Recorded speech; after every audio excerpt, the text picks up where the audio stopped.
Hey everyone, welcome back to the channel. We're doing a quick non-spoiler review of Spider-Boy #1, which just came out today at the time of this recording. It's a new ongoing from Marvel Comics. We've got Dan Slott writing this one. The art on the main story is by Paco Medina. And there's also like a 10-page backup story in this one, so you get like 30 pages of content, right? For a $6 price tag, so it's that extra dollar that Marvel's been pegging on to a lot of their new titles, so just expect that going into this. You're going to be paying one more dollar than the usual, like $4 for 20 pages. So I'm just going to go over like my quick thoughts on this, not get into any spoilers, and I'll give a quick score out of 10 at the very end. Let's show some interior artwork here, though. So Spider-Boy is a very like breakout character over the last few months, right?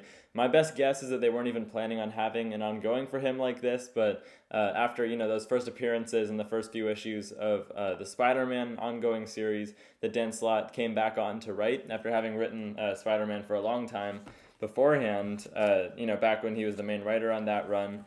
After Bailey Briggs, this new character blew up in that series, they had to start a new ongoing for him. So I guess this might just mainly be because of speculation that this really ended up coming to fruition, but I also feel like it's a pretty interesting idea for there to be this sidekick for Spider-Man, right? Kind of just another version of him, but we've got that team dynamic at the same time, which I think is really well done by Dan Slott in here. And I think it isn't like perfectly executed, obviously, because it's kind of a random character. And a lot of people have that sentiment these days about Spider-Boy.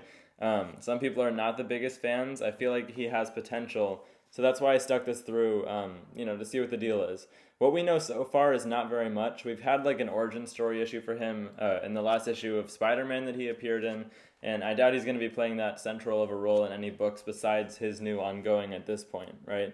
Here's some interior artwork, some more of it. Paco Medina did a good job on this first one, I'd say.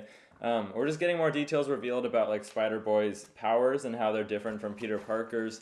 It's kind of interesting. We're getting more details on his history with Madame M, who's right here, who's like the person that created him.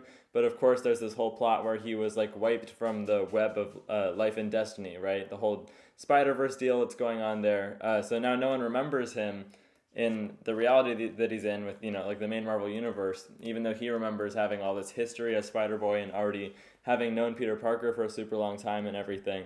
I like that dynamic, but honestly, I feel like I'm just not super motivated to know more about his origin. Like, I'm not dying to find out what the deal is with Spider-Boy, what his different powers are or whatever. And I don't know what they would have to do to make me really excited for that kind of thing. It just, at this point, kind of feels like any new details we're getting about like how his spider sense works differently or whatever it might be are just kind of inconsequential, but we'll see. I mean, if you guys are still excited to see, the mysteries behind this character and explaining the rest of it, let me know.